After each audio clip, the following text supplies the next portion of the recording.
Tu mana? Assalamualaikum warahmatullahi wabarakatuh.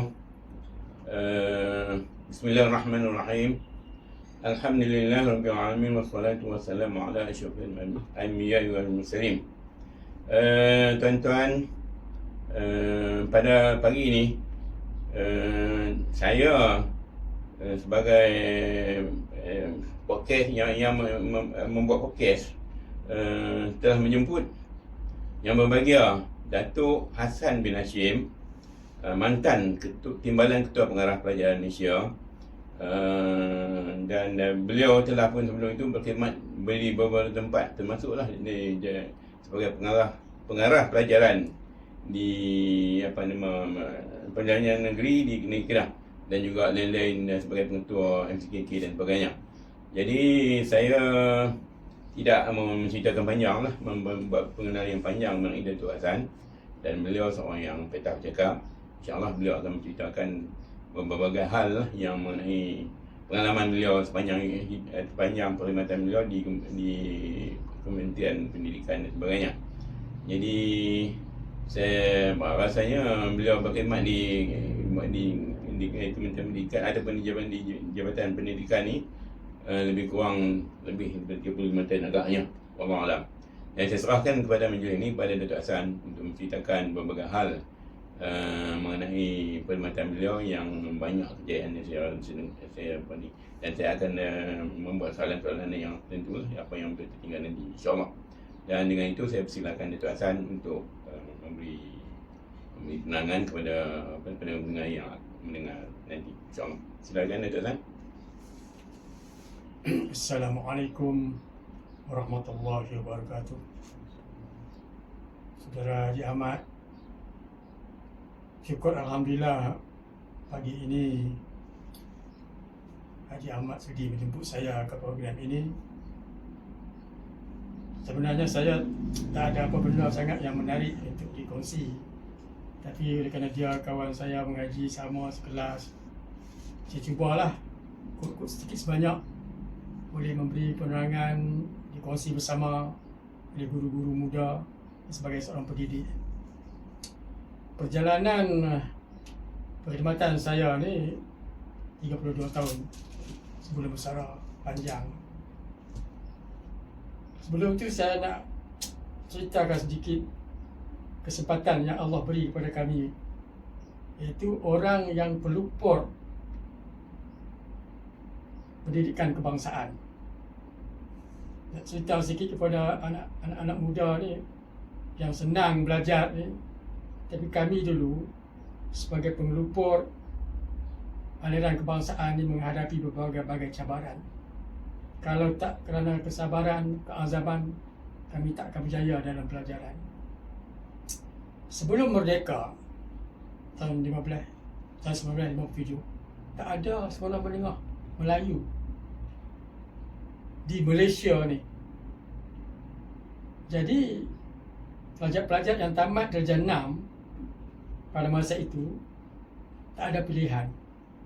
Kalau nak naik sekolah menengah, yang ada pilihan mereka hanya boleh pergi ke sekolah Inggeris, yang pada masa itu hanya ada 3 buah di negeri Kedah ni. Satu di utara ni, Kolej Sultan Hamdani. 2 Ibrahim School di tengah, dan di selatan tu Sultan Badil Shah, sekolah menengah Sultan Badil Shah, Kulim. Ibu bapa pada masa itu tak menghantar anak-anak ke sekolah Inggeris, sekolah penjajah. Hanya segelintir insan yang ada kesedaran, yang ada kemampuan, yang educated sikit saja yang mau hantar ke sekolah penjajah ni. Tetapi kalau hantar ke semua pun tak cukup. Satu tu sekolah saja yang ada di Padang Terap, Bapasu, Kota Staf. Tetapi setelah merdeka tahun 1957, bulan Ogos, bulan 1 58, Menteri Pendidikan pada masa itu Tun Razak memperkenalkan sistem pendidikan kebangsaan. Mula ambil pelajar-pelajar untuk mengaji sekolah menengah. Ada sekolah menengah. Jadi sambutan tak menggalakkan, sebab sekolah belum ada, murid dah nak ambil. Satu. Yang kedua, murid yang nak masuk sekolah menengah tu kena ambil peperiksaan. Saya yang mengaji di Sekolah Melayu Gunung tu, daripada 2 kelas darjah 6, hanya 3 orang saja yang datang ambil peperiksaan nak masuk kos sekolah menengah. Bapak saya kayuh basikal, saya naik basikal tu, mari ke sekolah Kancut. Itu saja. Yang lain tak ada tanpa periksa. Yang kedua, sekolah jauh. Dah sekolah baru nak bina. Sekolah dengan Sultan Abdul Halim tu baru nak bina, murid-murid dah ada. Jadi kami terpaksa tumpang di Kolej Sultan Abdul Hamid. Saya pada masa merdeka, saya dengan Haji Ahmad samalah. Kami darjah 4. Bila 57 tu, kami darjah 4. Tahun 60 kami naik tingkatan 1, dah merdeka. Bermakna kami adalah kumpulan yang ketiga aliran Melayu. Boleh bayangkan macam mana susah sengsaranya tumpang sekolah orang jauh macam di Padang Terap, di Pendang, nak duduk asrama tak boleh sebab asrama tu untuk pelajar-pelajar Kolej Sultan Abdul Hamid saja pun tak cukup, sedangkan dia nak ambil pelajar-pelajar lain. Dan kami menumpang macam anak tiri, tak dapat kemudahan. 4 tahun Sekolah Menengah Sultan Abdul Halim tu baru siap. Tahun 60, 61, 62, 63. Setengahan tahun 63 tu baru kami. Sekolah Menengah Sultan Abdul Halim tu di Jenan. Di Jenan gitu. Walaupun siap, tapi asrama tak ada. Bangunan saja, nak mengaji sangat-sangat dah kerana duduk tumpang dah 4 tahun dah. Jadi ramai yang duduk jauh-jauh tu sewa rumah di Tanah Merah sehingga kepada Kepala Batas. Saya duduk di Sungai Baru Gunung, kayuh basikal. Sebab nak naik bas tak boleh. Nak turun di Tajuk, naik bas Mampasu pula. Berapa nak sampai sekolah. Jadi kesusahan-kesusahan itu yang tak dirasai oleh pelajar-pelajar hari ini. Orang yang mengaji sekolah orang putih tak ada susah macam kami. Tapi kami yang mengaji sekolah Melayu, buku-buku pun belum diterjemah dalam bahasa Inggeris lagi. Itulah Haji Ahmad kesusahan kita. Saya dapati ramai lah yang susah, termasuklah yang duduk di air hitam. Masa tu air hitam tu masih lagi menggunakan perjalanan untuk kawasan naik bot melalui sungai, bukan lagi ada jalan darat, ya kan? Jadi itu di antaranya kesusahan. Jadi anda tu mungkin nak berkembangkan apa lagi tambah, silakan dulu. Sebelum tu daripada seluruh 3 daerah ni yang masuk sekolah menengah hanya 60 orang saja 2 kelas. Bayangkan. Sekarang satu sekolah pun dah 5-6 kelas. Ni 3 daerah ni 2 kelas. Daripada 2 kelas itu 23 orang saja yang boleh naik tingkatan 4 ke Jenan. Daripada 24 orang itu 7 orang saja yang boleh naik yang boleh naik ke tingkatan 6. Pada masa itu tingkatan 6 tak ada di Jenan. Dia kena pergi ke sekolah di Kuala Lumpur, Sekolah Alam Shah pula. Itu satu-satunya di Malaysia sekolah yang ada tingkatan 6 pada masa itu. Dan agak saya masa kita duduk di tingkatan 4 satu kelas saja kan? 23 orang. 23 orang saja yang boleh naik ke tingkatan 4. 23 orang saja yang ada di. Ya, baik. Jadi saya nak ambil kesempatan di sini sebagai guru. Bila saya jadi pengarah, saya dapati masalah guru-guru kita ni. Masa dia nak ambil nak jadi guru, dia janji nak pergi berkhidmat di sana sini, tak kiralah Sabah Sarawak. Tapi bila sampai masa kita posting dia mula kacau. Dia pun ke ayat nak balik masa sini. Sebab itu masa saya jadi pengarah, Langkawi nak balik Al-Ustaz tak boleh, Baling nak balik Al-Ustaz tak boleh. Berkhidmatlah di mana yang kita diperlukan. Saya pegang pada kata-kata dalam sajak Osman Awang tu, guru oh guru. Walau sejauh mana sekolah kalau sekolah itu di Cerok desa, selagi bermakna sumbangan kita kepada negara. Maknanya kalau kita berkhidmat lebih jauh lagi bagus. Jadi saya pada masa itu bila habis mengaji di universiti ditempatkan ke Kelantan, Hulu Kelantan.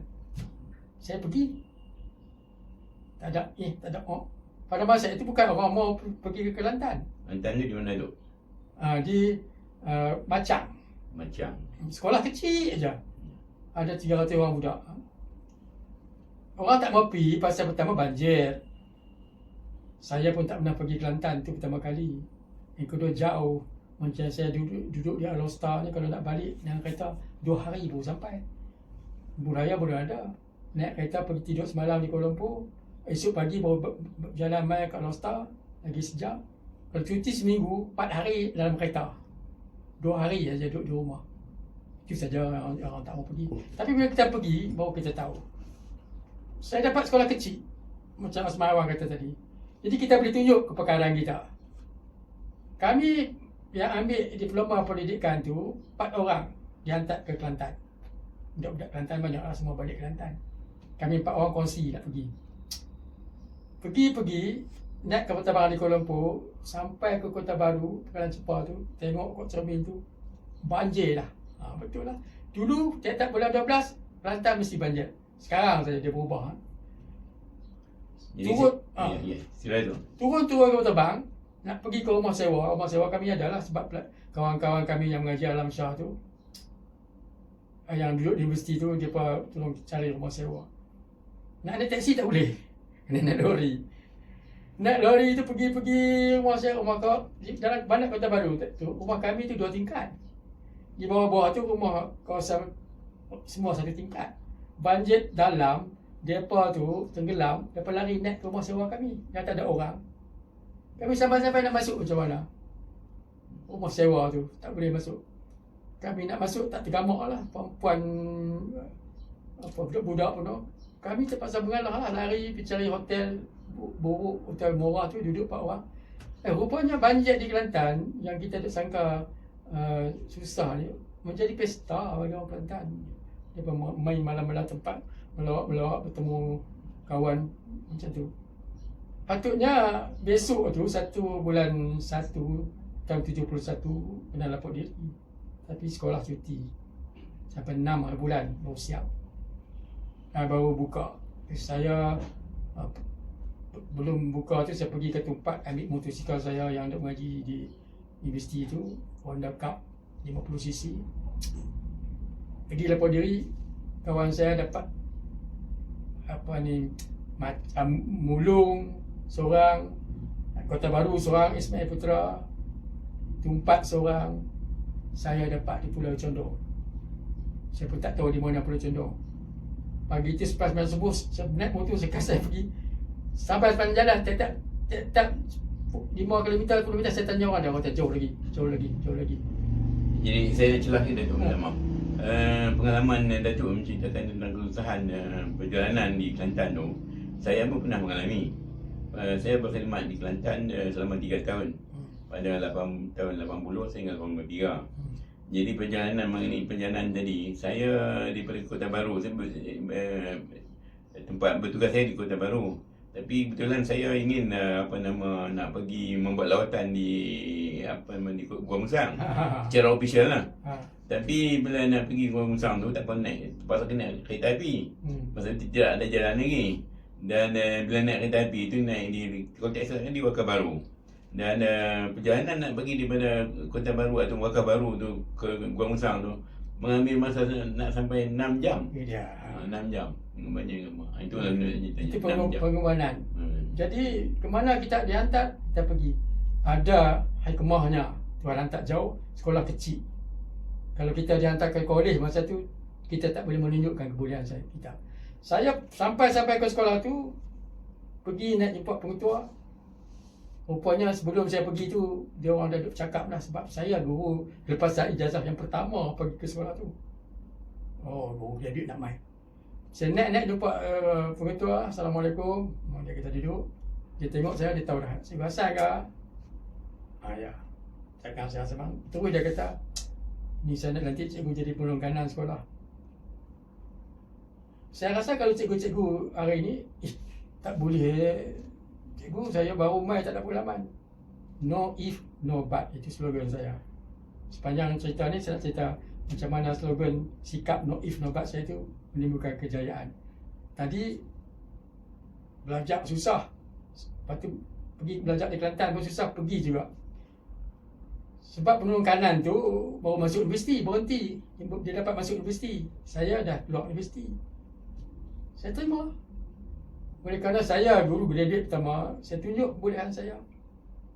Dan pada 2 tahun saya bertugas, jam 1, jam 2, atau jam 3, pengetua naik pangkat pergi jadi pengetua di mata perguruan Ken di Kota Baru. Saya jadi pemangku pengetua 6 bulan. Bayangkan. Speech day apa saya lah jadi pengetua. Kota Baru ataupun Kota Kinabalu kan? Ya. Kota Baru ataupun Kota Kinabalu kan? Ini 2 tahun lah.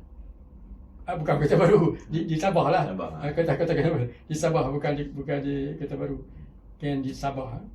Jadi itulah mematangkan saya.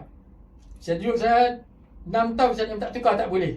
Masyarakat tak bagi tukar. Okey, ayat tak bagi tukar.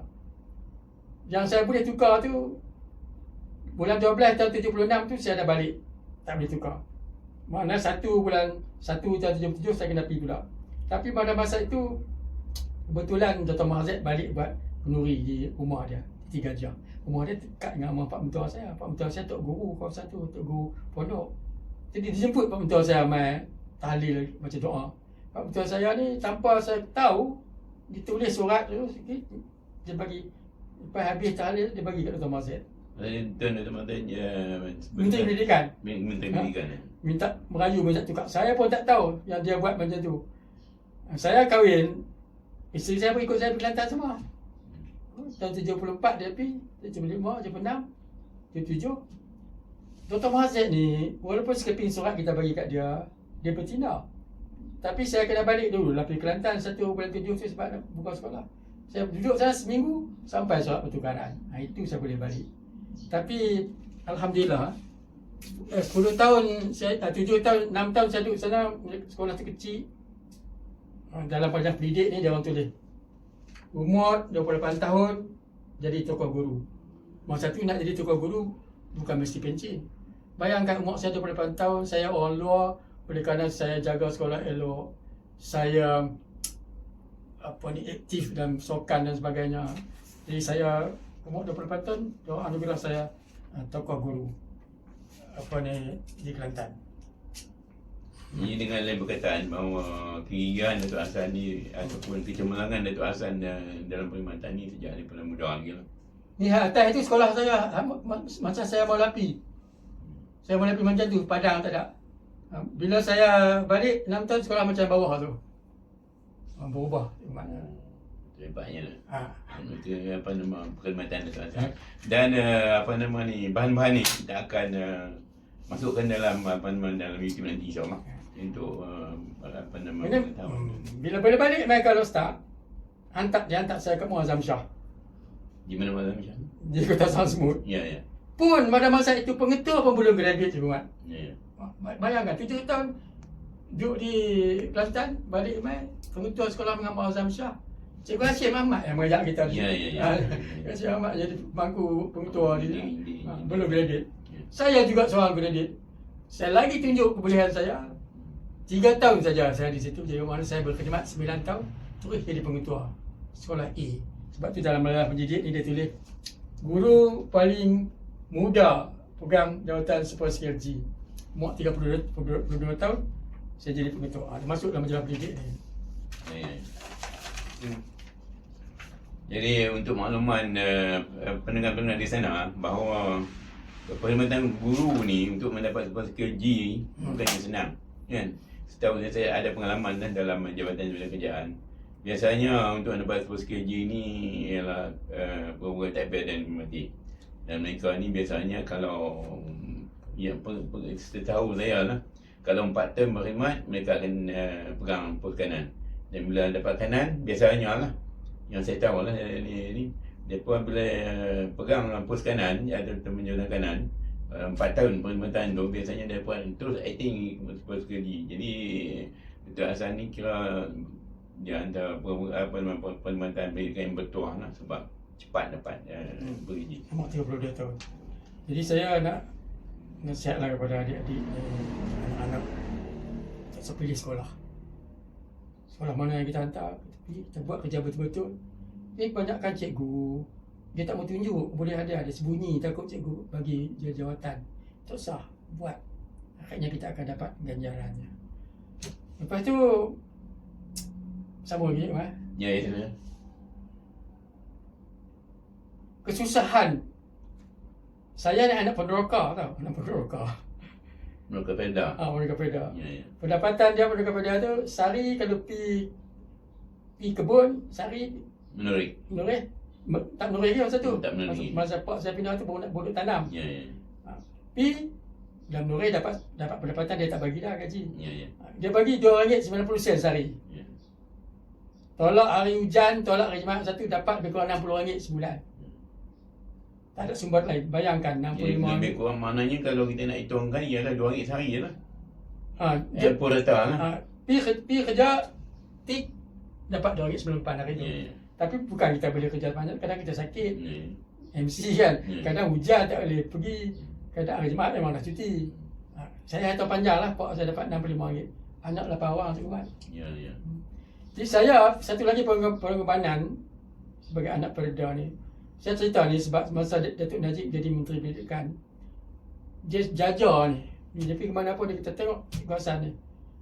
Waktu saya jadi pengetua lah. Jadi main lewat Kedah sebagai Menteri Pendidikan.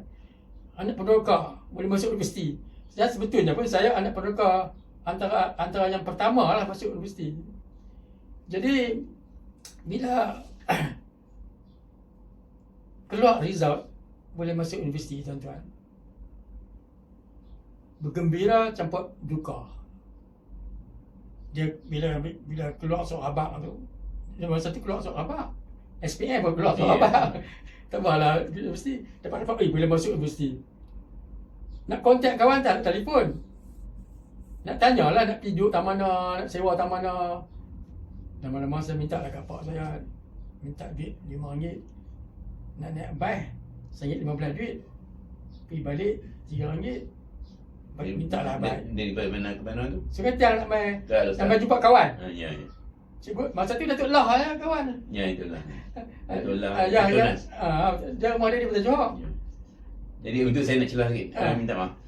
Semasa kelas kami tu pergi universiti, saya ingat 5 orang kot yang daripada satu kelas kan. 5 orang yang dapat masuk universiti. Kan, yang lain-lain tu tak berjaya nak masuk ke universiti. Dia antara yang 5 orang tu Datuk Hassan. Betul kan? Betul. Itu 5 orang. Datuk Lah seorang lagi. Hmm. Jadi pak saya kata mana nak cari duit RM5?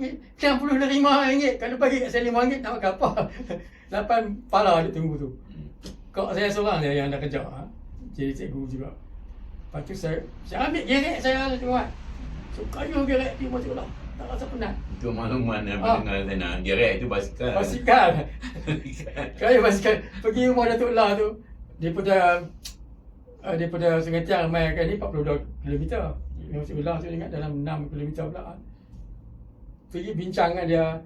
Dia masa tu dia masuk mata perguruan dulu. Sebelum dapat universiti dia takut tak dapat universiti, dia masuk mata perguruan bahasa di pantai tu. Mak Mentai. Jadi dia bolehlah balik sana cari-cari rumah.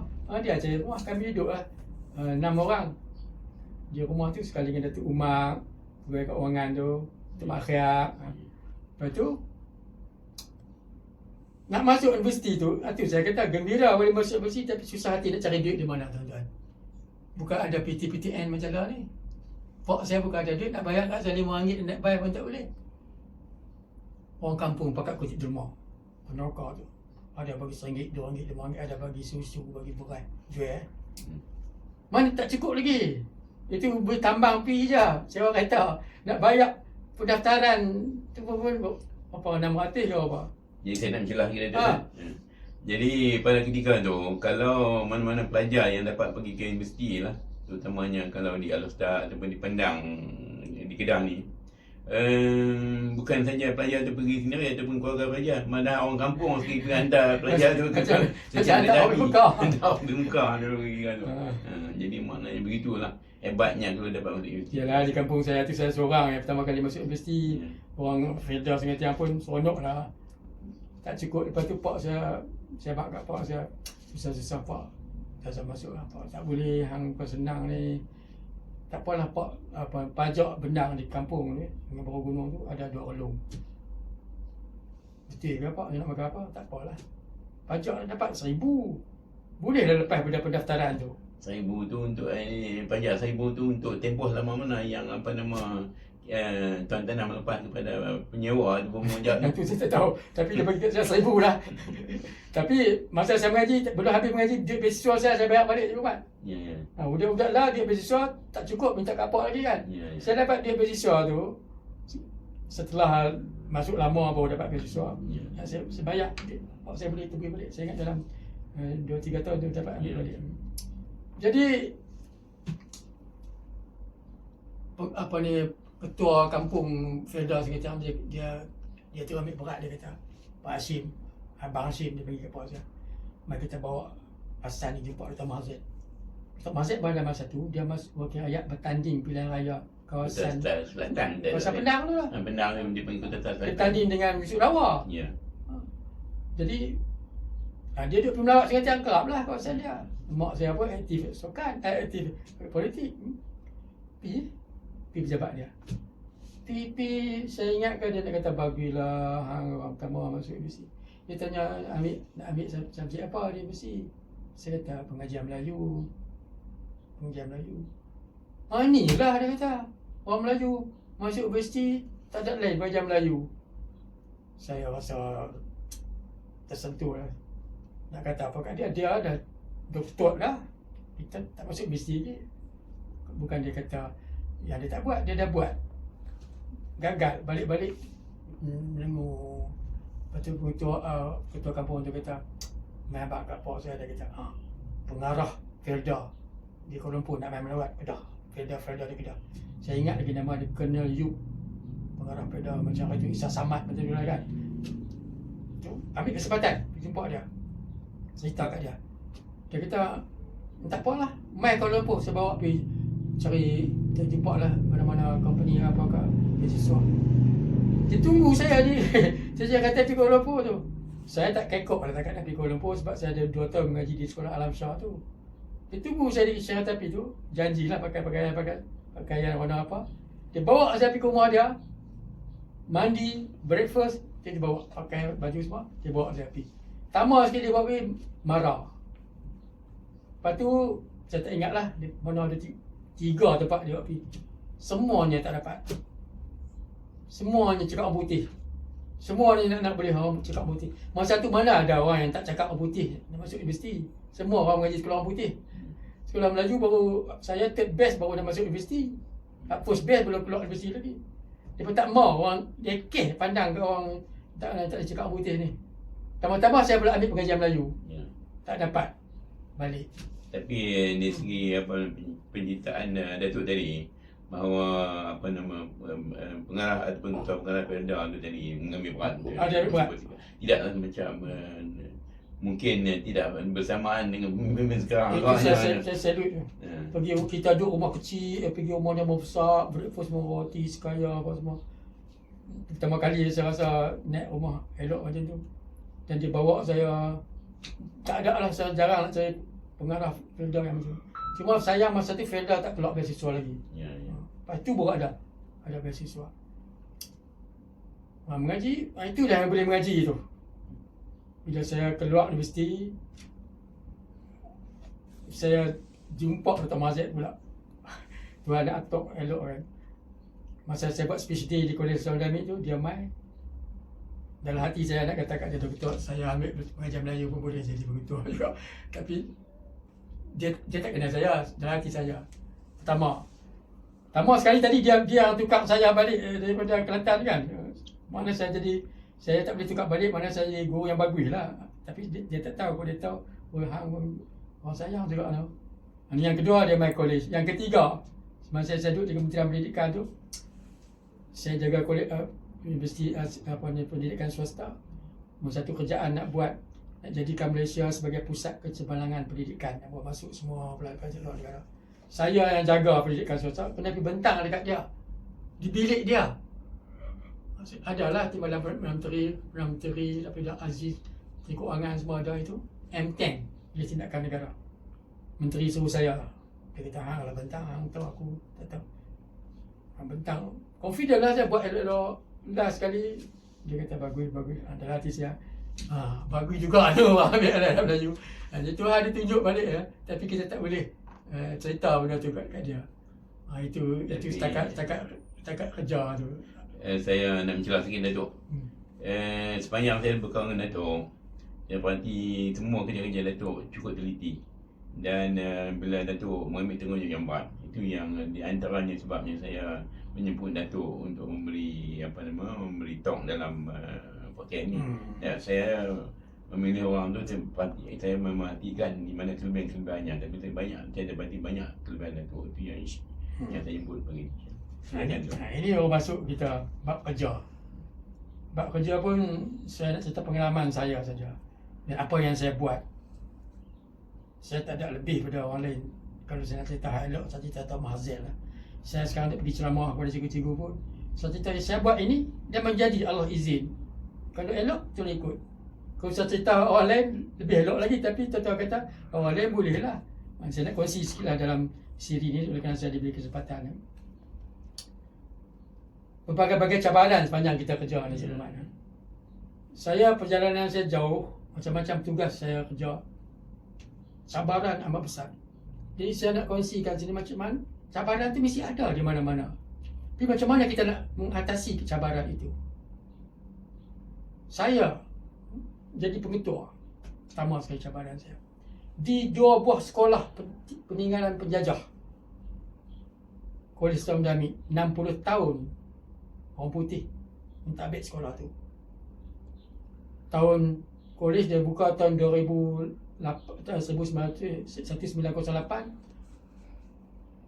Tahun 2000 60 tahun lepas itulah baru orang Melayu ambil alih. Yang pertama tu memang Melayu lah, Pak Dato' Mazhab Iskandar. Saya ni pengetua Melayu yang keempat. Bayangkan peninggalan penjajah. Saya pergi ke Kolej Melayu Kuala Kangsar. Daripada 2005 mula buka sampai 2065, 60 tahun pun orang putih memerintah. Peninggalan penjajah di sekolah tu. Saya pengetua yang ke-9 di Kolej Melayu dan pengetua yang pertama yang bukan old boy di Kolej Melayu. Itu cabaran pertama. Bukan senang nak jaga 2 buah sekolah yang melahirkan 9 orang raja, 6 orang yang agung, yang melahirkan 4 orang Perdana Menteri. Kolej Sultan Hamid 2 orang Perdana Menteri, Tok Mahzil dengan Tun Dahman. Kolej Melayu anak Ibrahim dengan Tun Razak. 9 orang menteri besar. Tak usah ceritalah, pegawai-pegawai tinggi-tinggi semua tu banyak. Sekolah yang dijaga oleh Sultan, silap sikit kena anak orang besar-besar. Dan speech dia-nya Agung pun mai, Sultan pun mai, Mahzib pun mai. Masa saya di kolej tu, Dr. Mahzib mai. Ni Dr. Mahzib mai. Perdana Menteri meresmikan. Itu yang saya kata tadi dia mai tu. Orang nak panggil Dr. Mahzib tak boleh. Dia kata, pengutas sebelum ni nak panggil, saya kata tak boleh. No if no but saya tu berjaya. Kenapa tak boleh? Dia kan old boy. Tak boleh dia kata surat hantar. Berapa kali hantar kat siapa? Hantar kat pejabat dia lah. Pelatih saya kalau hantar kat pejabat, takkan hari dia nak layan surat sekolah ni. Satu hari Siti Asmah main melawat sekolah saya. Sekolah saya tu, kolej tu ada orang buta. Dia main bagi sumbangan. Jadi saya ambil kesempatan jumpa, saya kata, Doktor apa ni, bolehkah speech dia nak panggil Tok Mahzib? Awak tak boleh dia nak sebut kolej dia tak berhenti tak hari. Sekolah dia kan. Habis sebelum ni dia orang tak surat. Dia tak jawab. Hantar kat siapa? Dia hantar kat pejabat lah. Weh, memang dapat tok turun sampah lah. Banyak lagi ni. Sedangkan sampai satu lah apa. Sekolah dah dapat. Mai buat surat. Cikgu buat surat bagi kat saya. Esok saya nak balik. Tuan-tuan, dia kata bagi kat saya malam saya nak tidur, saya suruh kat dia. Saya buat lah surat saya bagi kat dia. Seminggu tak sampai jawapan mai. Dia boleh mai speech dia.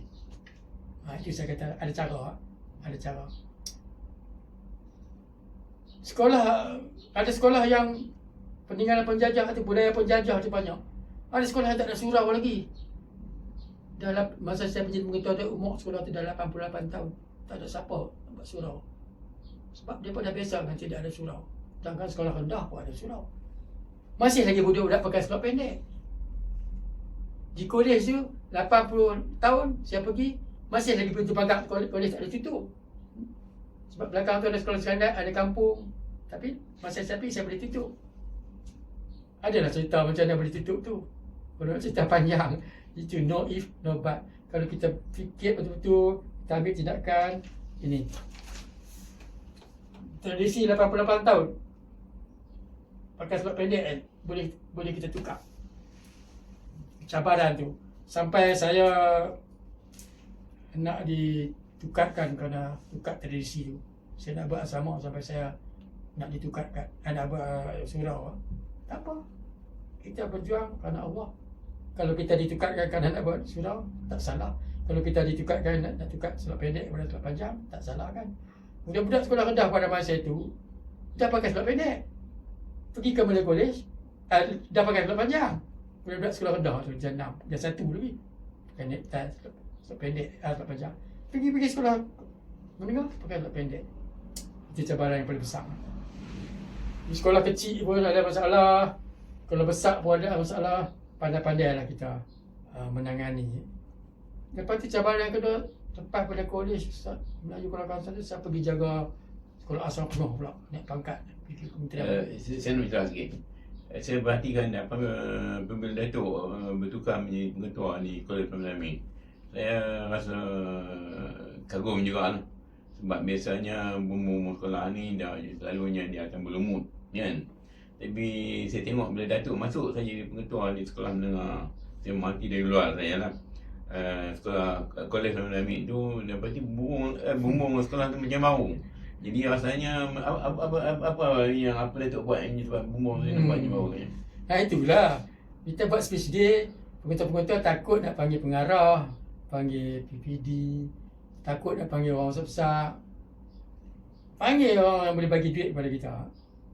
Sekarang saya jadi pengurusi lembaga pengelola sekolah agama Darussalam Adah.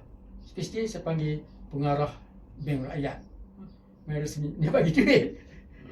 Kalau kita panggil biasa-biasa, kita tak dapat duit. Bila Dr. Mazet Michael College, dia bagi 2 juta. Saya upgrade habis college. Tu kita tengok pavilion yang baru di college ni. Ada lagi benda-benda lain yang baru yang boleh nampak.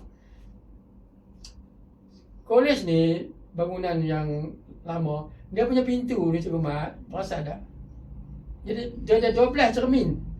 Kecil-kecil tu kan? Ya. Cermin tu pecah habis. Bukan macam cermin nako ni senang lah. Ganti top cermin ni nak kena buang dia ada yang tu nak kena buat lain. Itu yang habis duit banyak tu, bumbung tu tak habis duit banyak kan. Pergi asrama penuh. Lepas tu naik pangkat jaga sekolah asrama penuh. Masa tu 44 buah sekolah asrama penuh. Orang kata seronok dia jaga sekolah asrama penuh. Macam tadi orang kata seronok yang pergi Kolej Tuan Amin. Tapi banyak benda yang kita boleh buat. Sebab kecemerlangan tu bukan destinasi. Oh, Kolej Dialog tak payah buat apa. Tapi orang kata satu perjalanan. It's a journey. Kita pergi sekolah dialog, buat lagi. Dengan kita duduk saja, itu saja. Asrama penuh ni, orang tu kata saya ibaratkan asrama penuh ni sebagai umpama bonsai. Pelajar asrama penuh sebagai bonsai. Cantik nampak dia, smart pakai. Tapi bonsai nampak cantik tapi tak sempurna kan. Kontot. Tuan-tuan, budak asrama penuh ni masalah disiplin cukup besar. Tapi senyap, tak cerita. Siapa cerita, dia kena. Apa ni, yang tak berlaku di sekolah harian biasa, berlaku. Budak cerdik punya disiplin ni cukup teruk. Buli, itu perkara yang besar. Mencuri, itu kita nak kena atasi. Itu cabaran saya.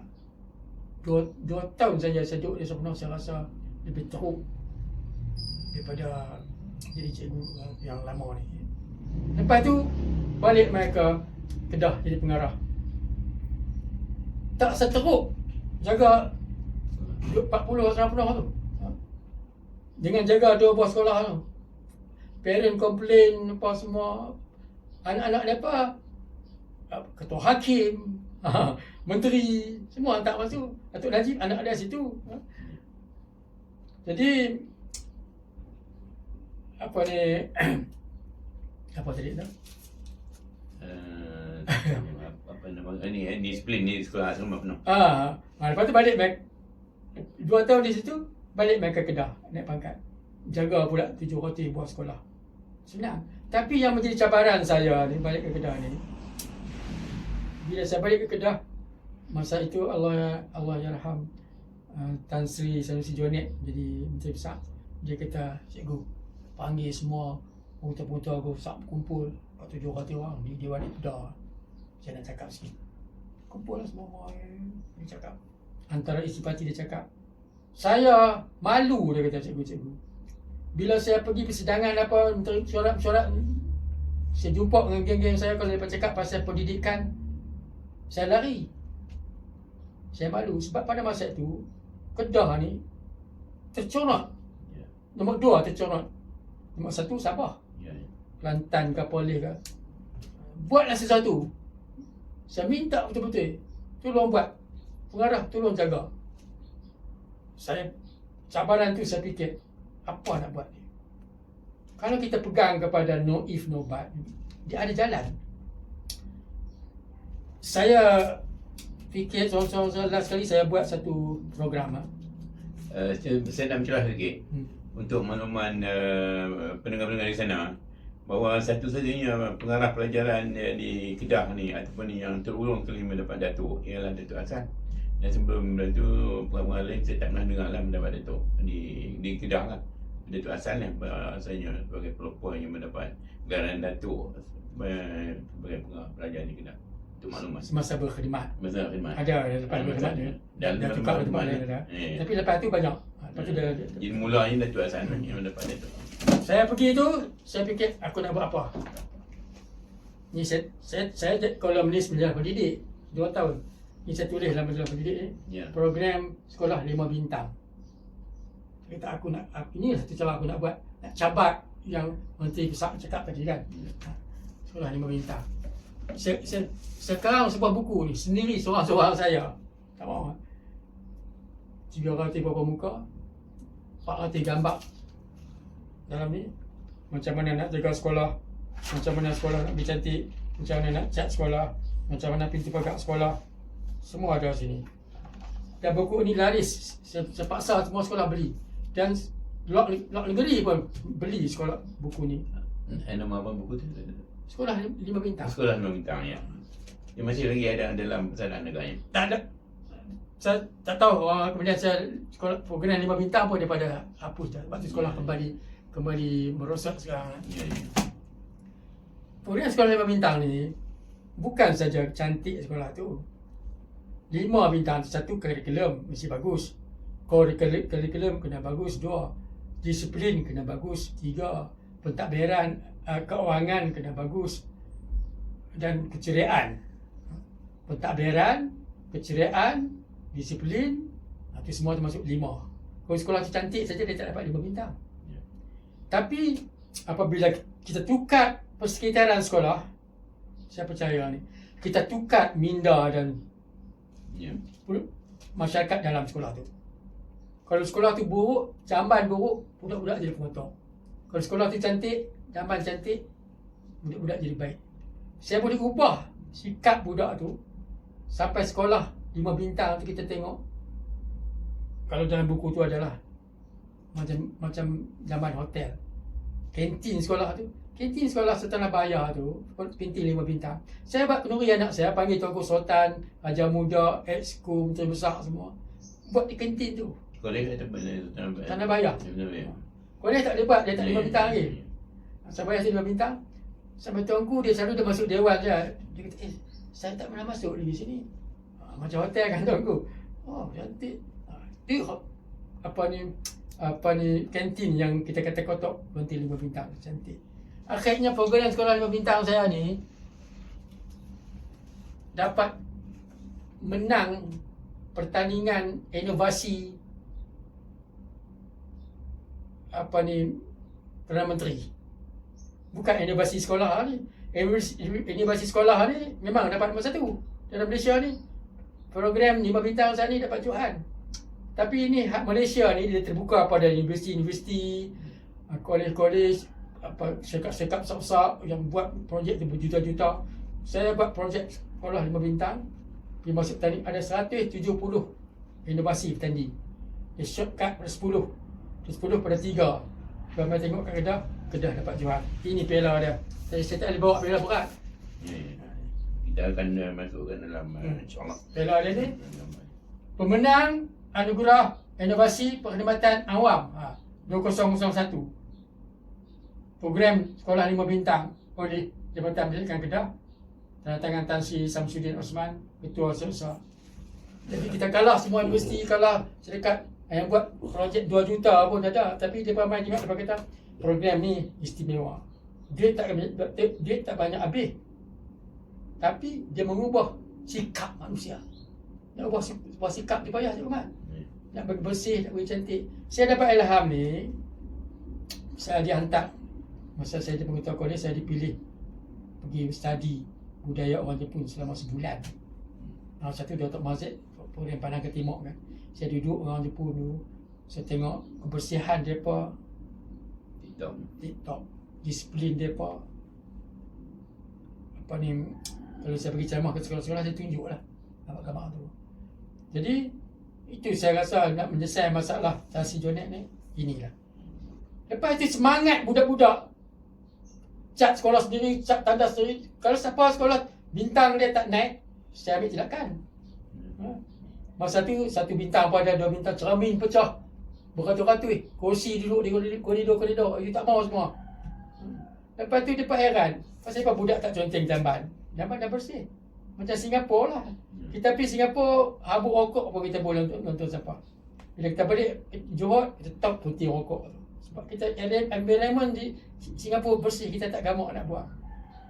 Sekolah menengah Tanjung Pau dapat Johan tu, dia tak benda-benda pela-pela di bawah tangga tu orang tak curi lah. Sebab daripada sayang pada sekolah. Lepas tu saya dapat surat pujian daripada Menteri Pendidikan. Banyaklah surat daripada kementerian, tapi orang tak dapat surat ni yang istimewa. Anugerah khas. Menteri bagi anugerah khas kat pengarah, bukan anugerah biasa. Anugerah khas daripada tahniah daripada Menteri dan Ketua Pengarah. Masa itu siapa Menteri? Tan Sri Musa. Tan Sri Musa Muhammad. Tan Sri Musa Muhammad. Mantan apa nama ni, Naik Chancellor UT, BSM. Pemenang pertama anugerah inovasi di Kementerian Pendidikan. Tak apalah Kementerian Pendidikan saja, ni seluruh Malaysia ni. Sijil penghargaan daripada Ketua Setiausaha. Banyak kalau nak tunjuk sijil di belakang ni. Sijil macam-macam, tapi saya tunjuk yang penting saja. Itu program sekolah 5 bintang tu. Kemudian saya pergi Sanusi Jonet masa tu baru dia keluar surat puji. Tuan-tuan nak tahu 8 surat bila saya dapat di seluruh Malaysia mai melawat Kedah, Indonesia, Thailand, tengok program 5 bintang ni. Sekolah dalam Malaysia tak kira lah, macam sekolah Sana Asma 5 bintang, sekolah Umar, sekolah Sana Bayah, tak larat jamu ayak. Sebenarnya sekolah-sekolah tu ada dalam ni, beratus-ratus. Saya dalam buku saya tu. Daripada tak ternama tadi, sekarang sudah naik. Bila Sanusi Jonet nak tukar, dia berimpun sekali lagi, dia syarah macam mana. Kalau dulu saya jumpa kawan-kawan saya cakap pendidikan, saya lari. Sekarang kalau mereka cakap pendidikan, mereka tak cakap pun, saya dah cakap pendidikan. Dia kata. Kita dapat ubah sikap dia. Sebab tu dia bagi saya 8. Semua tahniah ni. Sanusi Jonet. Saya terus 1, 2, 3, 4, 5, 6, 7, 8. Lepas tu sambung mai kepada Syed Razak. Dia 200 sampai 2001. Saya tak ada apa nama Menteri Besar. Dia tak. Tidak. 7 pula dia bagi saya. 1, 2, 4, 6, 7. Jadi Mana kata cabaran Sanusi Jonet tadi saya terima, dan yang dulu nombor 1 tu orang tak sebut-sebut, sekarang menteri semua orang sebut pada Kedah. Jadi maknanya peranan Datuk Hassan dalam pendidikan ni amat besar, dan bukan saja beliau bertugas biasa-biasa saja, tetapi beliau menunjukkan kecemerlangan yang tinggi lah. Dan saya pastikan dalam apa-apa, dalam termasuk dalam kawan-kawan dan sebagainya, beliau buat apa-apa pun dengan detail, dengan terperinci, dengan teraturnya, dan beliau menerima tanggungjawab yang sebenarnya yang betul-betul bertanggungjawab, bukan kata ambil sambil awalnya. Itu yang saya perhatikan. Ya. Kalau kita kerja ikhlas kerana Allah, Ya. kita akan dapat ganjaran lah. So, Ya. kita boleh jadi ibadat. Ya. Saya ni heran Cikgu Mat. Orang kita ni, dia sangat dekut riang dia tu. Ya. Cikgu-cikgu nak suruh buat kelas tambahan, tak mau suruh mandat yang sokan pun. Gila-gila tak mau main. Riang ni, kenapa kita kedekut? Ya. Tuhan bagi kat kita riang ni free of charge. Dan kalau kita bagi ke orang, kita dapat pahala, sedekah. Dan tak habis, itu yang masalahnya. Adakah riang ni habis? Kita balik rumah, demai balik. Bagi, saya bagi. Sekarang ni saya ceramah. Alhamdulillah saya buat jariah. Tapi saya balik, tak habis pun. Kalau saya bagi duit, walaupun duit tu tak habis, dia simpan di akhirat. Tapi di dunia ni saya habis kan. Ni riang ni, di dunia pun tak habis, di akhirat pun dapat. So bagilah. Lepas tu saya punya last kali destinasi saya sebagai dalam pendidikan ni, bila saya naik pangkat daripada pengarahan, pergi jaga sekolah swasta di Kuala Lumpur kan. Ya. Sekolah swasta ni cabaran lebih besar lagi. Saya jaga tadika, sama sekolah menengah, sekolah antarabangsa, kolej swasta, universiti swasta. Mungkin orang nampak tak banyak masalah, tapi bergantung pada cara kita kerja lah. Kalau kita anggap tak ada masalah lah kan. Tapi saya terima cabaran daripada menteri. Bila saya pergi lepas diri kat Menteri Tan Sri Musa ni, dia kata, Hasan, you boleh buat tak? Apa dia Tan Sri? InsyaAllah lah, saya cuba lah. Jawab kena insyaAllah, jangan dengar tak boleh lah, tak boleh Tan Sri. Bos marah. Cikgu-cikgu kita, boleh tak cikgu kita bagi bola, kita dapat kawan-kawan masuk semifinal ke bola sepak? Ya cikgu, tak boleh cikgu, budak kita kecil-kecil, budak kampung. Jangan macam tu. Tapi banyak cikgu macam tu, nak lepas diri dia bagilah alasan. Kata, insyaAllah saya cuba. Dia kata, masalah yang besar sekali, you nak tahu di kolej swasta ni, masalah kualiti kolej ni. Dia pun bukan nak jaga kualiti, lepas nak naik duit saja. Macam-macam saya dapat aduan, dia kata.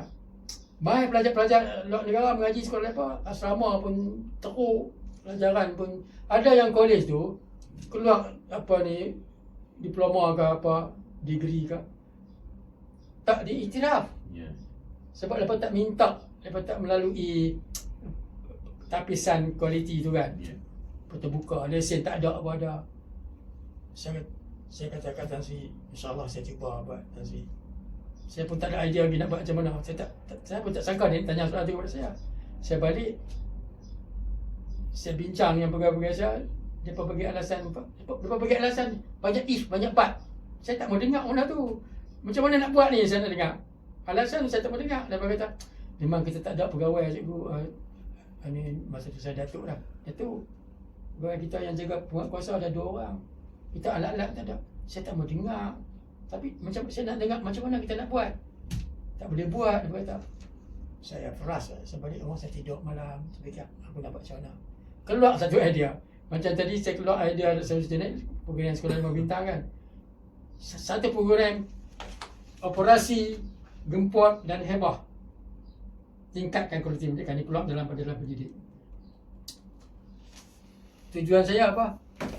Tak ada pegawai, betul tak ada pegawai cikgu kan? Ada orang aja. Ya. Kita pergi serbu sebuah sekolah tu, kita tangkap, kita masuk sobat. Ya. Semua takut. So tangkap pula. Masuk sobat.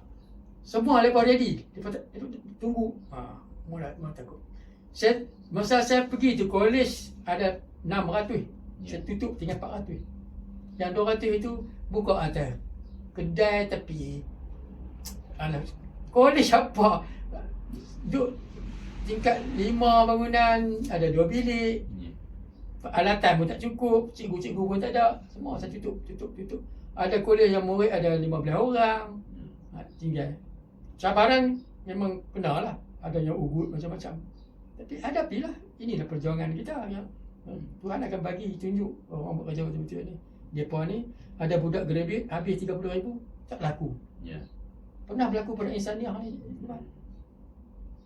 Depa training 3 in 1 at last sebab depa bukan universiti. Depa bukan universiti, depa tak boleh keluar ijazah. Tapi one dia bagi Nabi Masjid depa tak pi. Lepas tak pi berkeluar saja parent complain. Ramai nak jumpa saya. Gempak dah hebah ni. Ni saya sedia beri ceramah, saya sedia je mak ni. Untuk makluman pendengar di sana, Datuk Hassan ni selalu mendapat jemputan ceramah. Jadi memang juga walaupun beliau telah lama bersara, tetapi jemputan ceramah kepada oleh pengetua-pengetua dan jabatan-jabatan pelajaran selalunya ada. Jadi maknanya tidak apa orang kata berputus lah. Jadi maknanya berterusan peranan yang beliau ambil dalam pendidikan ini, memberi motivasi kepada sekolah. Untuk makluman. Kita sekarang pun saya buat tawanan lah, siapa-siapa nak panggil saya ceramah sekolah memang tak ada duit apa-apa, sejuk segelas aja. Saya bawa bukti-bukti ni yang saya buat. Saya ni kata saya cakap saja. Tadi sekolah 5 bintang ni, pemerintah harian mai temu ramah saya. Projek SLB sekolah 5 bintang, jadikan sekolah rumah kedua pelajar. Projek seronok duduk sekolah tu Mat, tak mau balik. Buat kerja sekolah. Selama ni lepas segan nak main sekolah kan, sekarang lepas seronok. Suasana dia bertukar. Ada program sekolah 5 bintang. Saya nak tambah sebelum saya terlupa. Bahawa Datuk Hassan ni selepas beliau bersara di Kementerian Pendidikan, beliau dijemput oleh Tan Sri Syed Mohtar untuk bagaimana nak mewujudkan Universiti Al-Bukhari International. Jadi semua tu rasa saya atas jasa Datuk Hassan lah menyebabkan Universiti Al-Bukhari itu berada sekarang yang mengambil pelajar daripada muatan negara Afrika dan sebagainya. Ya. Keramat Cikgu Mat sebut tu saya nak sentuh sikit. Sebab tu kita kata kalau kita kerja ikhlas, sungguh-sungguh, tak cukup orang, tak cukup duit, Tuhan akan bagi ganjaran, saya percaya tu. Sebab saya sebelum pencen di Kementerian Pendidikan 2003 tu, saya beritahu kat isteri saya, walaupun banyak sekolah swasta panggil saya join, saya kata tak mahulah kita balik duduk di Kedah lah, kampung kita, rumah kita. Nanti nak kerja apa? Adalah rezeki kita bagi duduk lah. Tiba-tiba 2 bulan lagi sebelum saya pencen tu, Wakil Tan Sri Syed Mohtar. Ustaz, Ketua Pengarah Pendidikan masa tu Datuk Syukur dia pencet, Tan Sri lantik dia jaga pendidikan kan. Dia kata dia main jumpa saya, Tan Sri nak buka universiti. Saya lah orang yang bertanggungjawab nak sign surat tu, nak sign. Saya kata boleh lah. Saya recommend lah kat menteri. Menteri bila kita recommend okey, dia okey sebab cukup syarat. Dan saya lah yang sign surat kelulusan tu. Lepas tu dia kata boleh tak kerja dengan Tan Sri nak buka ni sebab saya ada pengalaman kan. Saya kata Masya Allah, saya ada cita-cita nak kerja di kampung. Memang dapat bukan kampung saja, depan rumah saya kan, tak jalan kaki sampai. Kerja orang paling kaya, kerja dengan amal jariah boleh saya tumpang saya sebab saya tak kira bagi gaji berapa pun saya boleh kerja dengan Tan Sri Syed Mohtar tu. Saya duduk situ seorang-seorang saya, bendang lagi Cikgu Mat. Masa saya mula kerja, saya lah Net Chancellor, saya lah kerani. Saya buat kertas proposal. Masa tu yang saya sign tu dia nak buka college. Lepas tu dia nak buka universiti pula. Kena buat permohonan lain. Minta sampai dah lama ambil pekerja 7 tahun daripada bendang sekarang jadi universiti antarabangsa yang terendah. Berapa lama? Jangka 3 tahun saja tapi masa tu digawat. Digawat. Lepas tu dia jadi lambat sikit lah. Naik harga pun naik 2 kali ganda.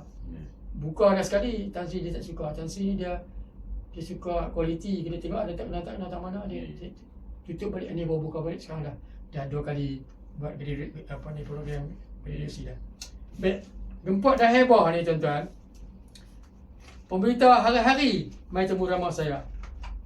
Masuk dalam surat abang. Apa ni? Dia pelukis kartun saya tu. sahabat orang putih, sahabat India dalam TV. Rupanya program ni sebelum ni tak terkenal. Orang senyap sekarang ni komputer main ni. No more talk on action ni. Lukis muka saya ni. Lepas tu 8 colleges audit shut. Semua ada berita kita dapat masuk abang. Berpuluh-puluh. Berkepi-kepi tak nak baca lah. Tidak lagi LPTS kelas rendah. Gempur 171 LPTS 5 padah. 171 LPTS kena ambil tindakan. Macam-macam lagi lah. Akhir-akhirnya berjaya juga Mat. Lepas takut. Lepas Saman pun lepas kalah. Tan Sri pun happy lah. Saya pun bersyarah. Nanti saya raja dengan Syed Mu'tad tu. Saya rasa last sekali lah. Dia nak cakap lah. Nasihat saya lah. Sebagai orang yang berpengalaman dalam pekerjaan ni. Macam mana nak bagi jadi kerja kita tu berkualiti, elok daripada orang lain lah. Bukan biasa-biasa. Pertama macam saya cakap tadi, kena kerja kerana Allah. Bukan kerana bos. Bos ada pun kita buat. Kalau ada sikap kerja kerana Allah tu, kita akan buat dengan elok. Satu sekali, saya tak membagi banyak-banyak. Saya belajar dulu pun sampai Amerika kursus sebulan juga. Di Berkeley, di San Diego. Tapi orang putih ni dia bagi teori-teori je. Kalau saya ceritakan cikgu-cikgu teori, saya cerita senang lah yang saya buat ni, bukan hak saya pergi kursus. Pertama sekali kena sihat. Paling penting sekali. Kalau tak sihat, bolehkah kita ambil MC tak berhenti? Kita pergi sekolah pun kerja selalu. Tapi banyakkan cikgu-cikgu lah, saya cakap cikgu pasal saya dulu cikgu. Tak penting hal sihat ni. Tak jaga kesihatan. Muda-muda ni sakit jantung, darah tinggi, kencing manis. Macam mana boleh main sakit jantung sampai nak kena buat operation? Macam mana boleh main kencing manis sampai nak kena potong kaki? Macam mana boleh main amyloidosis? Sebab jawapan dia sebab kita tak pernah cek. Kenapa kereta tiap-tiap 5,000 km kita pergi cek walaupun tak rosak? Bila kita cek, dia kata, oh yang ni kena tukar. Tukar lah. Kalau kita tak cek, tengah jalan dia pecah. Manusia macam tu. Aku sihat, tak ada apa nak pergi cek apa. Sihat lah sekarang ni. Tapi kencing manis bukan dia nak tunjuk. Kita ada naik mula 5, 7, 12, 13, 14 sampai dah nak ni boleh pergi cek. Oh, tahap 4. Ada yang teruk lagi, jantung. Dah lah, aku sihat, tak ada apa-apa. Lemah sikit-sikit, biasalah. Tak tepung, jatuh. Ada yang mati terus. Ada yang jantung kena buat operation. Dia, insya-Allah dia tak akan jadi menjantung kalau tiap-tiap tahun. Kurang-kurangnya setahun sekali kita pergi buat taruh cek RM200 saja. Ini kalau saya pergi ceramah, saya mesti cakap RM200 dia cek habis semua. Buah pinggang, sendi, gout, kanser, ciuman darah tinggi, semua tu. Kalau cek-cek dia kata ada, baru tahap 1. Dah berubah lagi kan. Saya rasa kalau kita buat, Allah izin dia takkan jadi mati tengah jalan. Sekarang ni banyak orang mati. Berjuit kita kata, dia tu tak ada sakit apa mati. Tak ada sakit apa, ada meradap dia tak nak pergi cek. Buat dia pergi cek.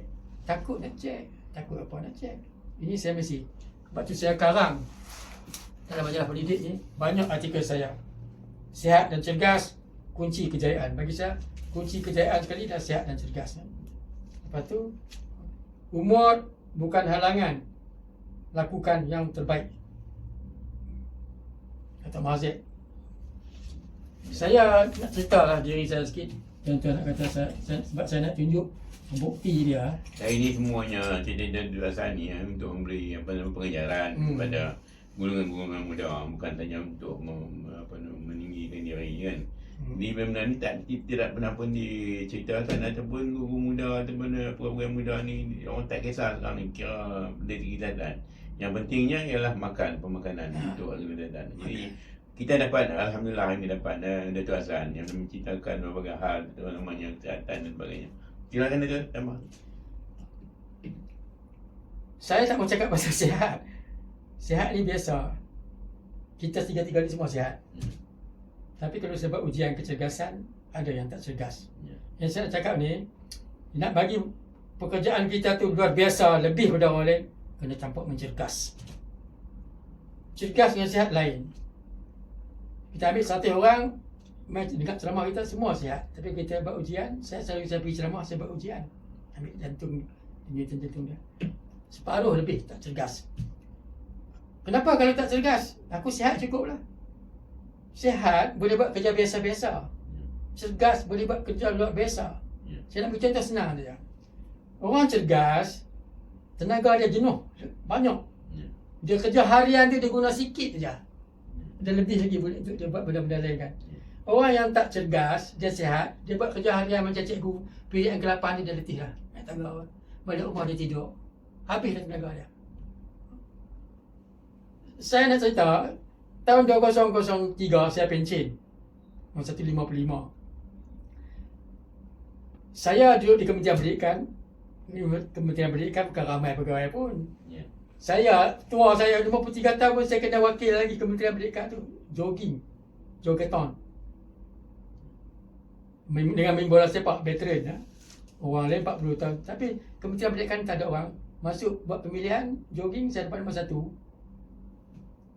Masa buat pesta ni, masa tu di Kota Baru, di MSK PPM, Majlis Sukan Kebudayaan Perkhidmatan ni dalam Malaysia 2002.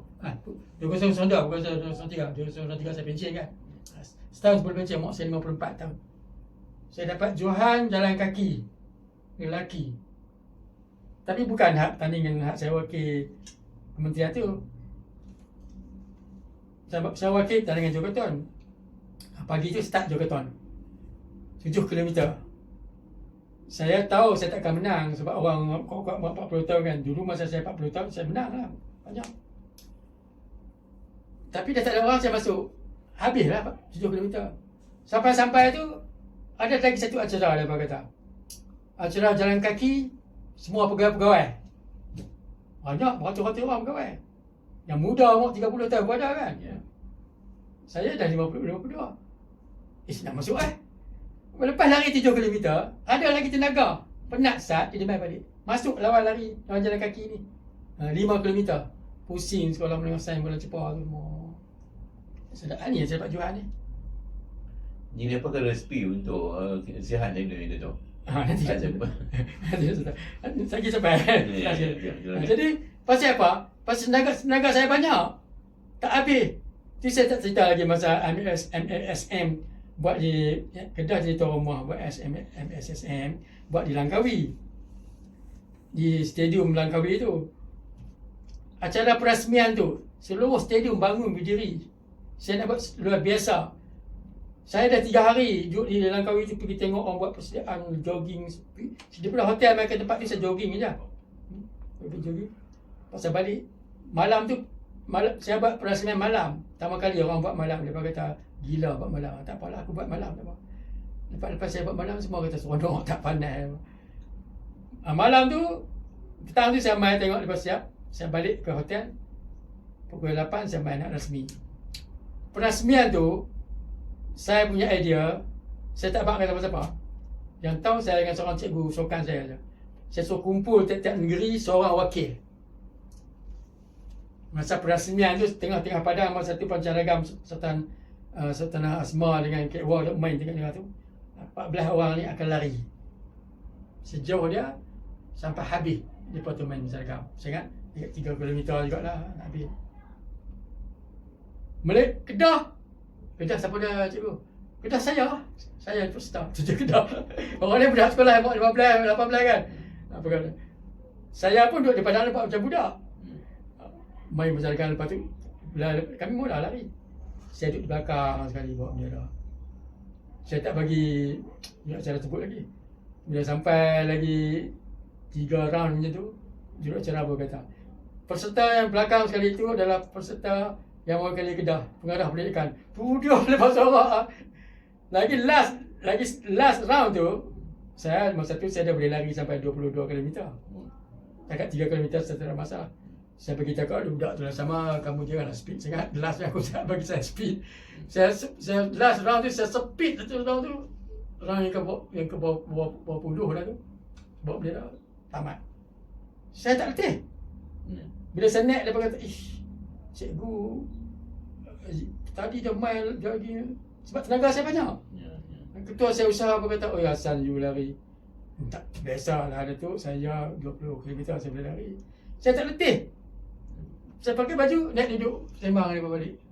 Itu bukan nak tunjuk tu tapi nak tunjuk cerita ni.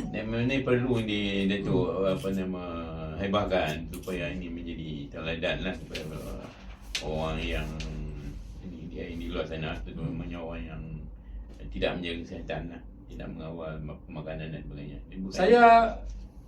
Sampai saya Sultan bagi satu anugerah sokan dari Kedah dalam tahun saya dapat Tuan Haji Hassan tokoh sokan dari Kedah. Sokan dari Kedah ya. Ni 1998. Ya. Anugerah sokan dari Kedah. Saya cikgu tapi dapat anugerah daripada Sultan buat satu majlis besar tu. Kerana saya menaikkan nama Kedah, Kedah dapat jual MSK, Kedah dapat jual semua-semua. Sekarang saya nak cerita. Itu satu, sokan, apa ni, cergas kan. Tadi Cikgu Mat tanya macam mana nak buat ni. Ni satu lagi. Kategori apa ni? Larian bendang Kedah 2005. Larian bendang ni kan setiap kali birthday Sultan Yayasan Tanah Bayar buat larian bendang. Saya 7 tahun saya dapat piala macam ni. Ni piala kecil, boleh dilihat namanya. Piala besar tu saya nak bawa main 7 besar. Rumah saya tu satu almari piala besar ni saya main ni dia boleh tu dia bagi satu piala besar tu. 7 tahun saya dapat jual larian bendang Alhamdulillah Tanah Bayar tu. Piala boleh dilihat tu macam ni. Jadi saya rasa ini sepatutnya lah pendengar-pendengar di sana mengambil panduan dan teladan, dan ini satu cabaran dan kita boleh buat semua tu, tapi kebanyakan ni kita tak buat ataupun kita tak ambil kisah. Nanti nak cerita macam mana boleh buat. Silakan Datuk. Saya ada CJ kecergasan 3 CJ kecergasan. Jabatan Belia dan Sokan ambil saya, train saya sampai CJ yang pertama ni instruktur kecergasan tahap 1, tahap 2. Lepas tu saya pergi bengkel kecergasan seumur hidup. Macam mana duk nak cergas sampai macam Tok Mazid sampai nak mati kan. Last sekali saya dapat sijil tenaga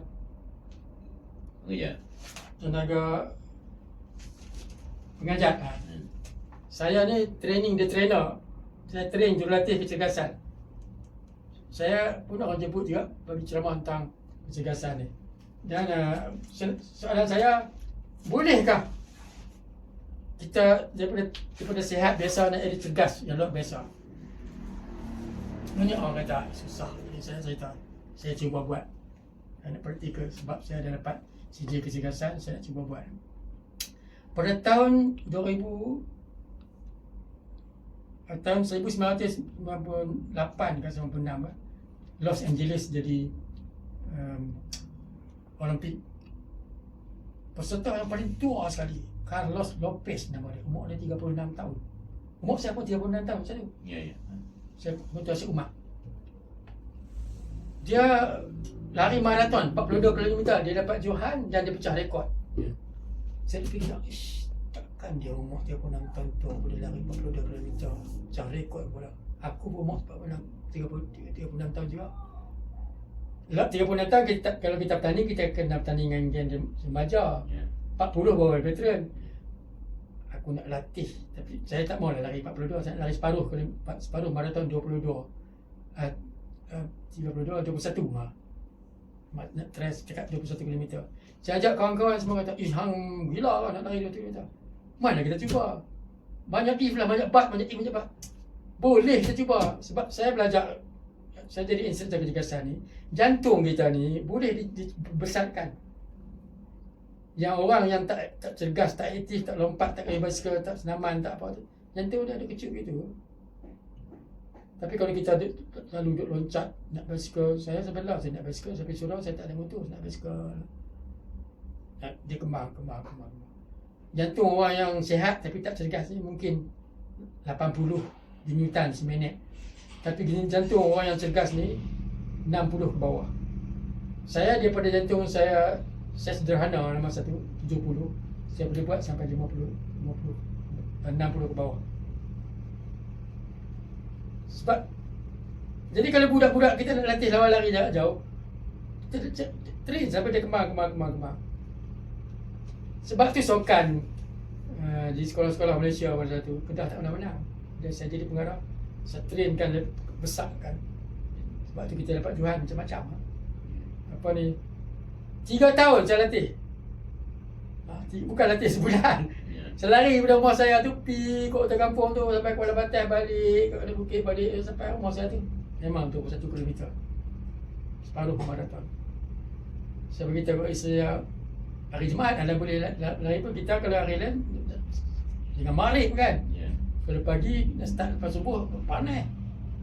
Isteri saya ikut. Saya hari pertama sampai hotel kampung saya berhenti. Saya biasa lari dekat 5-6 kilometer tu. Lepas tu sekali minggu gunung kot sampai pada batai. Lepas tu sampai nak bukit. Lagi sekali dia ikut saya sampai dalam stadium. Lah sampai rumah.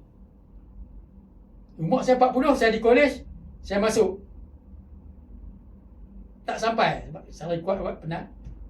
Umur saya 41, saya masuk. Sampai dapat sijil. Umur saya 42, saya masuk. Masuk apa ni? Masuk lari Penang Bridge. Masa tu acara sukan yang terkenal di Malaysia ni Penang Bridge Run dengan apa ni Star Walk, lari apa ni jalan kaki anjuran Star kan, buat di Pulau Pinang. Puluh ribu orang masuk. Saya cakap aku nak uji. Aku sekarang dah latih 3 bulan. Umur saya 40, saya pergi lah lari. Saya kata aku nak lari ni sampai dapat qualified, kata. Nak tunjuk kan boleh. Saya pergi sampai umur saya tahun 2000 saya dapat ni. Medal. Ni saya ambil gambar ni. Budak kolej saya bawa 2-3 orang. Saya framekan apa ni Penang Bridge ni. Bukanlah nombor 1 tapi top finisher yang sampai 20 orang awal daripada 10,000 kan. Star Walk pun tahun yang sama. Tahun yang 3 saya berlatih tu, Star Walk saya dapat nombor 7. Pelama negara pun masuk ni. Buat di Penang ramai dia pun 10,000 orang juga. Saya pergi, saya tunjuk ni bukti kita boleh buat daripada jantung saya 60, 80, 70 pada 60. Bila jantung kita kuat, kita lambat penat. Kita lama lari daripada sini pergi Peti Gajah kata. Pergi Jitra. Saya jantung saya 60 seminit. 60 mana kuat lah. Dia pump darah tu. Kuat. Tapi hal ni 80 dia tak kuat. Dia tak kuat. Cepat, penat. Kita lari sini saya 60, Cikgu Mat 100 katakan. Mula. Sampai datang Pantai Johor, saya baru 70. Cikgu Mat dah 120. Saya sampai datang Kuala Batam, saya baru 180 kata. Cikgu Mat saya baru 120, Cikgu Mat dah 180. 180 tak lebih dah Cikgu Mat. Kalau lari dia jatuh. Berhentilah Cikgu Mat. Kalah lah. Saya ada lagi 60, saya boleh lari sampai ke Jitera tadi kan. Lain kerja orang macam tu lah. Kerja orang macam tu. Jadi bermakna kata kalau tak cergas 60 pun bagi cergas lah 70 ke. Jangan tak cergas lah, cepat penat. Ni sijil dia. Penang Bridge Run, Star Walk. Lihat sijil tahun yang ketiga yang dapat dia. Lepas tu saya berhenti, saya tak masuk lah. 1, ni last lah. Cergas tadi. Ikhlas, cergas dan last sekali sikap. Semua benda yang free of charge. Ikhlas pun free. Cergas pun free. Ada kena duit orang cergas. Pasal kasut je. Apa ni, yang tak cergas tu, yang tak sihat tu, kena duit. Cergas ni minum air sejuk. Tak makan kambing, tak makan apa, tak makan kek, tak makan aiskrim. Ekonomi, yang nak sakit tu yang mahal. Ya. Ni yang saya kata tadi, no if no but, saya slogan saya dalam pendidik ni. Pemberita harian mai temu ramah saya. Sebab dapat tengok saya buat di kementerian tu, swasta tu menjadi ramai temu ramah saya, masuk dalam majalah pendidik, ruangan tokoh. Saya pun dipesuh sekarang dalam majalah pendidik. No if no but. Yang kedua, sikap. Ada 3 sikap manusia. Ni last ni. Sama ada panggil, orang putih kata the quitter. Cepat mengalah. Cikgu Mat, bahasa Melayu kita, bahasa Inggeris kita boleh dapat 70% kata ni. Cikgu, tak boleh cikgu budak. Cepat quitter. Dia mengalah. Mengalah. Tak mau masuk dah. Saya jadi pengetua, saya jadi guru di Muazzam Shah. Nak lawan bola dengan kolej. Cikgu tak, cikgu Hasan, siapa lawan dengan kolej tu? Belum lawan lagi. Tapi saya train sampai boleh lawan. Itu mengalah. Kalau ada macam tu dalam pekerja, institusi itu takkan berjaya. Yang kedua tu dia panggil dia camper. Macam saya pergi kolej tu. Cukup dah, kolej dah elok dah, buat apa lagi? Jangan. Cukup dah cikgu, kita boleh masuk semi final pun. Mau final tu. Kalau kalah, dia akan bagi alasan yang tak kena mengena dengan dia. Kalah lah cikgu, kalau siapa Padang tak elok. Budak kita kecil. Excuse. Excuse. Pengadir berat sebelah. Saya tak mau dengar macam tu. Saya pergi tengok pasukan bola tadi. Bukan kerana tu. Tapi kerana apa cikgu? Kerana you. Kalau you kata alasan macam tu, maknanya you elok dah. Tahun depan tak akan elok. You sedap tak budak-budak you second half penat. You tak bagi dia pasti mina. You sedap tak budak-budak kita main tak sepahaman. You kurang latihan. You kena buat tu. You bagi alasan tu. Macam tu lah cikgu kita. Jadi saya, yang ketiga, kena ada sikap the climber. Contoh Mazik tu, hang bagilah masalah tu, dia akan tetap dia confident. Kolej dah elok, nak elok lagi. Bila kolej dah elok, nak elok lagi. Jabatan pendidikan swasta elok, dah elok lagi.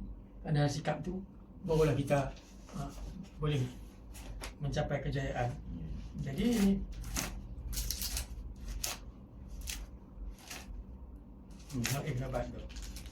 itulah saja saya rasa sikit sebanyak.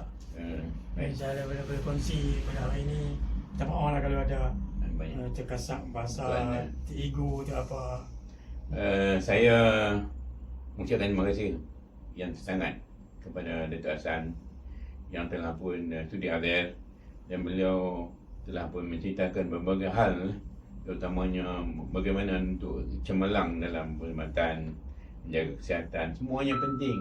Dan kalau kita lihat daripada fizikal Datuk Hasan, giginya penuh lagi, dan rasanya tak ada yang tercabut. Saya pun tanya itu, saya mengalah. Dan dia masih lagi gigih, dan sekarang pun menjadi dilantik sebagai pengurusi sekolah SABK, Sekolah Agama Bantuan Kerajaan. Jadi mana masyarakat masih bagi kepercayaan kepada beliau, dan juga beliau selalu dijemput untuk beri ceramah mengenai kecergasan di sekolah-sekolah oleh pihak sekolah dan juga pihak jabatan-jabatan. Jadi tauladan-tauladan yang beliau telah lepaskan ataupun beliau paparkan hari ini patutnya menjadi pengajaran, mengambil iktibar, kita mengambil iktibar semua, termasuk terutamanya yang muda-muda. Jangan kita cuba excuse untuk tentang kerja dan sebagainya, ataupun cuba mengalah. Dan beliau beri contoh di Tun Dr. Mahathir bahawa Tun boleh membuat berbagai kejayaan di Malaysia ini macam-macam lah, termasuk dengan Putrajaya dan sebagainya. Jadi semasa pemerintahan Tun Dr. Mahathir, kita bukan tidak nak merendahkan hal sekarang ni, tapi kecembangan Tun Dr. Mahathir ni telah diperkatakan di surat peringkat antarabangsa dunia, dan Indonesia sendiri pun selalu menyebut nama Tun Dr. Mahathir. Selepas kata pemimpin mereka, selepas Tun Dr. Mahathir, jadi kita ni nampak ketinggalan. Dan semasa Tuan Mahathir memerintah dulu, walaupun kita setuju tak setuju dengan dasar dia nampak keras sikit. Jadi Malaysia adalah cemerlang dan dia sebagai apa ni, sebagai simbol kejayaan peringkat antarabangsa dan juga terutamanya di Asia Tenggara. Sampai sekarang pun masih lagi diakui. Dan saya tengok dalam YouTube, apabila Indonesia nak membuka ibu kota baru iaitu IKN ataupun ibu kota negara di Kalimantan, buat rombongan daripada Indonesia mari berjumpa dengan Tun Dr. Mahathir untuk mendapat nasihat, berbincang dan sebagainya.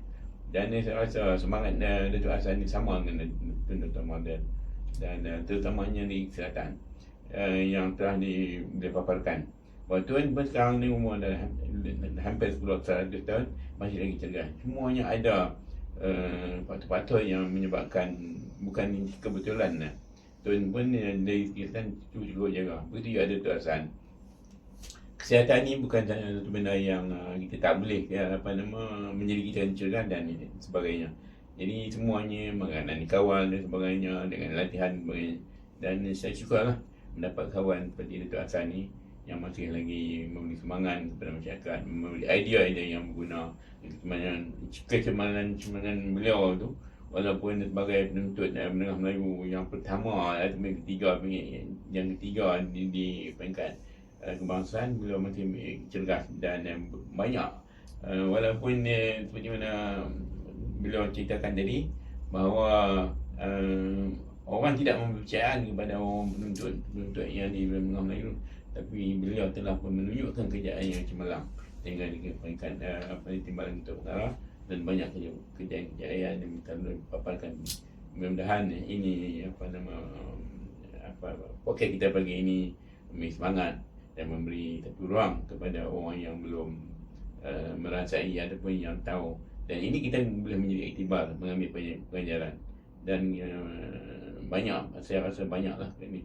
Beliau bukan saja nak mengangkat diri beliau di sini, tetapi nak menceritakan bagaimana faktor-faktor yang boleh menyebabkan kita cergas, kita maju dan sebagainya. Jadi saya syukur alhamdulillah. Dan sekali lagi saya ucapkan terima kasih kepada Datuk Hassan yang sudi memberi banyak sumbangan lah untuk diambil pengajaran. Okay. Wassalamualaikum warahmatullahi wabarakatuh.